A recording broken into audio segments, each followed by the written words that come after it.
Tom, tudo bem? A graça e a paz do Senhor. Eu sou o pastor Giovanni e eu tenho uma palavra de Deus para o seu coração. Estamos aqui com a Bíblia Sagrada, esse texto bendito, esse livro maravilhoso, o livro da capa preta, né? A nossa lâmpada para os nossos pés, a luz para o nosso caminho, a bússola do crente, a nossa regra de fé e de conduta. Aqui estamos na presença de Deus praticamente todos os dias, de segunda a sexta, trazendo sempre um ensinamento bíblico para o seu coração. E estamos na nossa jornada através do Salmo número 78. Salmo de número 78, um salmo que fala sobre a providência divina na história do seu povo, a providência de Deus na história de Israel. Então já tivemos a primeira parte, a parte A, a parte B, a parte C, 3 partes que falam sobre isso, de 10 em 10 versículos. Estamos avançando aqui, é um salmo enorme, é um salmo com 72 versículos. Então, um salmo bem grande, tivemos que picotar em pedacinhos para poder trazer para você, texto a texto, versículo por versículo, esses ensinamentos maravilhosos da palavra de Deus. E hoje vamos continuar a partir do versículo 31. A partir do versículo 31, a Bíblia diz: quando se elevou contra eles, ou seja, contra Israel, a ira de Deus, e entre os seus mais robustos semeou a morte, e prostrou os jovens de Israel. Aqui está falando, né, daquela praga que Deus derramou sobre Israel, logo em seguida que eles murmuraram contra o Senhor, pedindo a Deus carne, mesmo tendo o maná, o pão que descia do céu, murmuraram contra o Senhor, pedindo carne em meio ao deserto, e Deus derramou sobre eles como um vento, bateu um vento oriental, veio codornizes, aí eles comeram, se fartaram, mas mesmo assim continuaram com seu coração corrompido, prevaricaram, blasfemaram contra Deus, duvidaram do seu poder, do seu caráter, e por isso se elevou a ira de Deus sobre eles. 32 fala sobre isso, ele diz: sem embargo disso continuaram a pecar e não creram nas suas maravilhas. Olha só, 2 coisas que menciona aqui: continuaram a pecar e não creram nas suas maravilhas. Então, não crer nas suas maravilhas, nos grandes feitos, nas obras tremendas, no poder de Deus, nos milagres que Deus havia feito através da história do seu povo, tirando Israel do Egito com mão forte, através das 10 pragas do Egito, abrindo o Mar Vermelho, destruindo os egípcios ali, Faraó com seus exércitos. Mesmo assim, duvidaram, não creram nas suas maravilhas, e a Bíblia diz que o pior é que continuaram a pecar, mesmo Deus derramando tanta graça, né? Fazendo tantos milagres, tantos prodígios, tantas situações maravilhosas no meio do seu povo. Então nós vemos aqui o perigo do não arrependimento, do não se quebrantar diante do Senhor, do não mudar de vida, não ter a metanoia, o arrependimento, a mudança de mente, a mudança de conduta, continuando a pecar e não crendo nas maravilhas do Senhor. Aí vem o 33. Por isso ele fez que os seus dias se dissipassem num sopro e os seus anos em súbito terror. Por quê? Porque todos aqueles que tinham mais de 20 anos morreram prostrados no deserto, sem adentrarem na terra prometida. Quem tinha de 21 anos para mais de idade, por não crerem nas maravilhas de Deus, no poder de Deus, desconfiarem do Senhor, do seu caráter, da sua essência, e continuarem a pecar, blasfemando, murmurando contra Deus, Deus tratou com eles e o juízo veio sobre eles. Então, olha o perigo de tudo isso, né? De morrer, acabaram morrendo fora do tempo, morrendo antes por causa da incredulidade e do pecado contínuo. 34. Quando os fazia morrer, então buscavam arrependidos e procuravam a Deus, né? Então, quando estavam ali ameaçados diante da morte, em situações ali calamitosas, o povo de Israel, o povo de Deus, aí sim buscavam ao Senhor, aí sim se mostravam arrependidos. 35. Lembravam-se de que Deus era a sua rocha e Deus era o Altíssimo, seu Redentor. Então, tem gente que só aprende a reconhecer Deus, que Deus é o nosso Altíssimo, que Deus é o nosso Senhor, que Deus é o nosso Salvador, o nosso Redentor, quando estão em calamidades, em situações delicadas, em meio a sofrimento, diante da morte, pedindo um livramento. Sim, infelizmente, Tem gente que não recebe Jesus, não abre o seu coração para Deus, não entrega a sua vida para Jesus na época da prosperidade, da bênção, da bonança. Pelo contrário, só em meio a calamidades, a dores, problemas e sofrimento. Tem aquele velho ditado que diz: quem não vem pelo amor, vem pela dor. E tem gente que nem pela dor vem ao Senhor, infelizmente, reconhecendo Ele como o Altíssimo e como a sua rocha. Rocha aqui fala de um lugar firme, inabalável. Deus é a nossa rocha eterna, a pedra de esquina, é o fundamento da nossa vida, da nossa existência. Assim é o nosso Senhor. Versículo 36, lisonjeavam-no, porém de boca, e com a língua lhe mentiam. Ou seja, queriam afagar a Deus, né? Queriam de alguma maneira tentar enganar a Deus, mas não conseguiam. E com a sua língua mentiam, ou seja, não era de coração. Havia falsidade, mentira, engano no seu relacionamento com Deus, né? Muita gente assim, às vezes, apenas religioso, apenas de fachada, apenas de boca para fora dizem que ama a Deus, mas o seu coração está longe de Deus, não tem uma aliança verdadeira com o Senhor, o Deus Todo-Poderoso. Aí vem o 37, porque o coração deles não era firme para com ele, nem foram fiéis à sua aliança. Como é que está o teu coração diante de Deus, querido? Será que você está firme diante de Deus? Como é que está a tua aliança com Deus, o teu compromisso com Deus? A tua aliança com o Senhor, como é que está? Será que você tem sido fiel à aliança, ao teu compromisso com Deus? Será que o teu coração está firme ou o teu coração está dúbio, dividido, né? Dobre, como diz a Bíblia, um coração que uma hora quer Deus, outra hora não quer, uma hora quer as coisas de Deus, outra hora quer o mundo, uma hora quer Jesus, outra hora quer o pecado, quer se abraçar, quer se lambuzar no pecado. Como é que está o teu coração diante de Deus? Está firme, está forte, está estável, está fiel à aliança, o compromisso com o Senhor?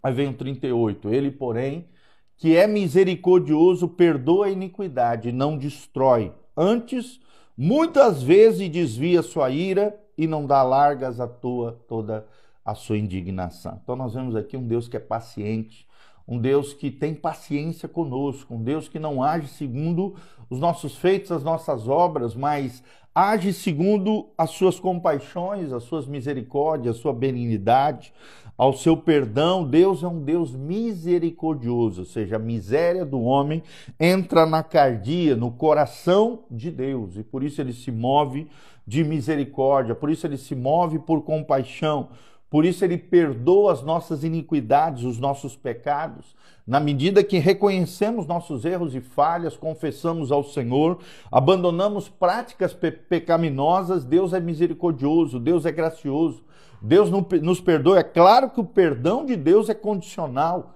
né? O perdão de Deus só existe remissão de pecados quando há arrependimento e quebrantamento diante do Senhor. É nesse momento que ele desvia a sua ira, desvia o seu furor, a sua indignação e derrama sobre nós misericórdia e perdão sobre as nossas vidas. 39. Lembre-se de que eles são carne, vento que passa e já não volta. Ou seja, o próprio Deus lembra que nós viemos do pó da terra, que somos frágeis, que somos carne, ou seja, temos um corpo físico com as suas limitações, com doenças, enfermidades, dores, mazelas, problemas.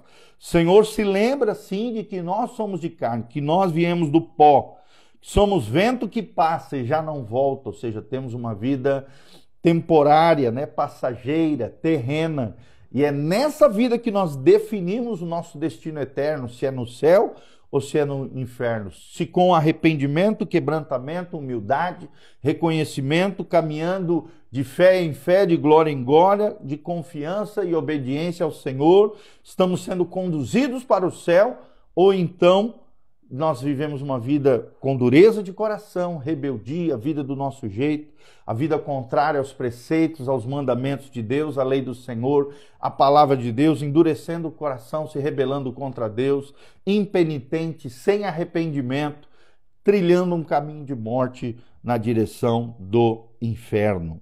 Aí vem o 40. Quantas vezes se rebelaram contra ele no deserto e na solidão o provocaram? Olha só. Quantas e quantas vezes o povo de Israel, em meio ao deserto, foram 40 anos no deserto, desobedeceram a Deus, se rebelaram contra a liderança espiritual instituída ali, que era Moisés, murmuraram, reclamaram, criticaram, não reconheceram as obras de Deus, agiram baseados em rebeldia, incredulidade, em blasfêmia, duvidaram, né? Tentaram a Deus e, infelizmente, todos esses pecados levaram o povo de Israel a se rebelar contra Deus no deserto e na solidão o provocaram, quer dizer, provocaram a Deus em meio à sua solidão. Preste atenção, não é porque você está sozinho, não é porque você está passando por um momento de angústia, de dificuldade, de luta, de solidão aqui, como diz a Bíblia, que você vai se levantar contra Deus, que você vai se rebelar contra Deus,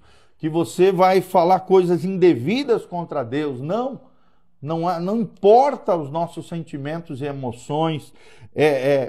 Não, querido, nós não vivemos por sentimentos e emoções. O crente vive através das suas convicções em Deus, dos preceitos do Senhor, da palavra de Deus, daquilo que nós cremos em Deus.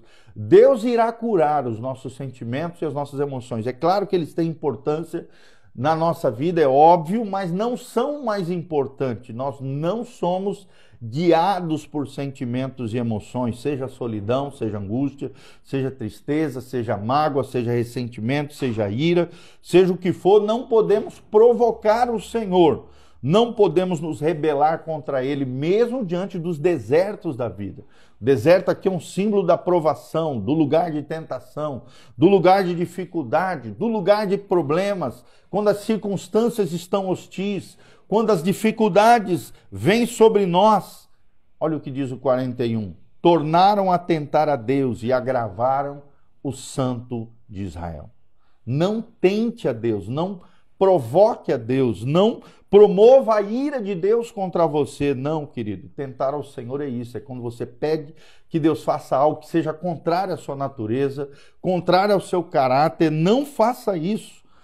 Não se agrave quanto ao Santo de Israel, ou seja, não se rebele, não se levante contra ele. Pelo contrário, entrega a tua vida a Jesus, entrega a tua vida ao Senhor, se renda a Ele, se entregue por completo. E para terminar o 42, não se levantaram do poder dele, não se lembraram do poder dele, nem do dia em que os resgatou do adversário. Ele termina o 42 dizendo, olha, vocês não se lembraram do meu poder, vocês não se lembraram das 10 pragas do Egito, vocês não se lembraram que eu abri o Mar Vermelho, vocês não se lembraram de quantos e quantos milagres eu derramei sobre a vida de vocês nessa caminhada pelo deserto. Vocês não se lembraram de como o Senhor os resgatou do adversário. No caso aqui, Israel literalmente era de Faraó e seus exércitos, do Egito, que é um símbolo, Faraó é um símbolo de Satanás, o Egito é um símbolo da velha vida, da velha maneira de viver, contrária aos preceitos de Deus, a vida do mundo, a vida de escravidão do pecado. Como o Senhor o resgatou da mão do diabo, desse tirano terrível, desse Faraó horrendo, desse rei diabólico, destruidor, manipulador e tirânico, através da escravidão, da sujeira, do pecado e da imundícia. Você não se lembra de onde Deus te tirou? Lembre-se de onde Deus te tirou. Lembre-se o que Deus tem feito na tua vida. Lembre-se os grandes feitos do Senhor sobre você. E continue firme e forte no propósito e na missão de Deus para a sua vida. Amém? Então aqui nós temos uma série de alertas de Deus. Não se deixe levar pela iniquidade. Não provoque a ira de Deus. Não fique com um coração rebelde e duro diante do Senhor. Pelo contrário, se humilhe, se quebrante, se renda a Deus, reconheça as maravilhas de Deus, as grandes obras do Senhor, da onde Deus nos tirou e para onde Ele está nos levando. A terra prometida é um símbolo da vida vivida no máximo do seu potencial. A terra prometida é um símbolo do céu que nos aguarda, do lugar que Deus tem preparado para nós. Quero terminar mencionando para vocês João 14, as palavras do Mestre, as palavras de Jesus. Não se turbe o vosso coração. Credes em Deus, mas também credes em mim, disse o Senhor Jesus. Na casa de meu Pai há muitas moradas. Se não fosse assim, eu vos teria dito.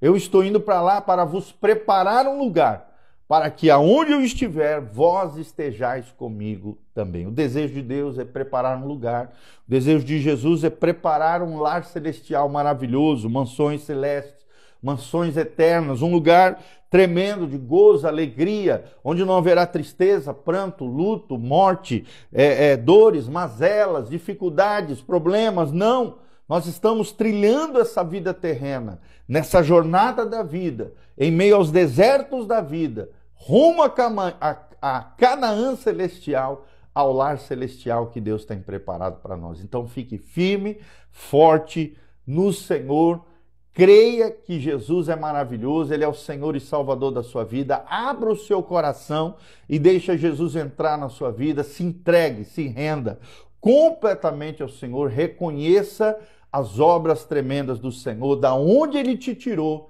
do Egito, do mundo, das garras de Faraó, do diabo, e tem te conduzido em meio aos desertos dessa vida, na direção da terra prometida, que é o céu, o lugar maravilhoso que Deus tem prometido e há de cumprir para cada um de nós. Fica firme, confie em Deus, obedeça a palavra e reconheça o Senhor em todos os seus caminhos. E Ele endireitará as tuas veredas e abençoará a tua vida em nome de Jesus. Quero mandar um abraço para o Nando Garcia, a Lu Bronca, a Daiane Dalsasso, a Camila Formicoli, o Hércules Galvão, a Deliane José, o Ednei e a Carla, a Raquelzinha que estão aqui conosco nessa manhã. Deus os abençoe em nome de Jesus. Dá um joinha aí, escreva os seus comentários aqui embaixo.